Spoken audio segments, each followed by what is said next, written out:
Saudi அரேபியாவில் உள்ள அல்லசாவில் அல்லசா தமிழ் சங்கமும் இஸ்லாமியர்களின் இனிமையும் இறை நம்பிக்கையும் நிறைந்த புனித பண்டிகையான ரமலான் பண்டிகை ஏப்ரல் 11ஆம் தேதியன்று அல்லசா இஸ்லாமிய மையத்தில் மகிழ்ச்சிகரமாக கொண்டாடியது.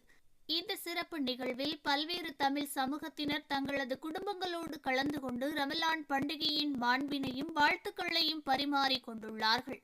காஜா அவர்கள் வரவேற்புரையை வழங்க மௌலவி அல்தாஃப் பாருக் ரமலான் பண்டிகையின் முக்கியத்துவத்தை விளக்கி பேசினார். அவரை தொடர்ந்து சிறப்பு விருந்தினர் பொறியாளர் ஜக்கரியா அவர்கள் தனது உரையில் இது ஒரு சமூக ஒற்றுமையின் அறிகுறியாகும். நம் மதம், மொழி, கலாச்சாரம் பேதமின்றி அனைவரையும் இணைக்கும் ஒரு ஆன்மீக பண்டிகை ரமலான் என கூறி அனைவரின் பாராட்டுகளையும் பெற்றுள்ளார். இந்நிகழ்ச்சியில் குழந்தைகளுக்கான திருமறை வாசிப்புகள் மற்றும் குழந்தைகள் பெரியவர்களுக்கான அறிவு சார்ந்த விளையாட்டு போட்டிகளும் நடத்தப்பட்டு பரிசுகளும் வழங்கப்பட்டது.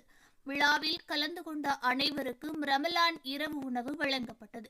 விழாவிற்கான ஏற்பாடுகளை அல்லசா தமிழ் சங்கமும், அல்லசா இஸ்லாமிய மையம், அல்லசா இந்தியன் காஃபி உணவகம் மற்றும் நன்கொடையாளர்கள் இணைந்து மிக சிறப்பாக செய்துள்ளார்கள்.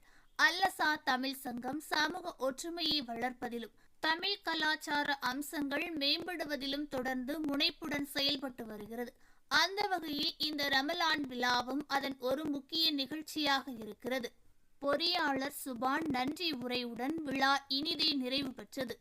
ஓகே ஃப்ரெண்ட்ஸ், இது போன்ற நியூஸ்களை உடனுக்குடன் தெரிந்து கொள்ள எங்கள் ரேஸ் தமிழ் சேனலை லைக் பண்ணுங்க, ஷேர் பண்ணுங்க, கமெண்ட் பண்ணுங்க, மறக்காம சப்ஸ்கிரைப் பண்ணுங்க.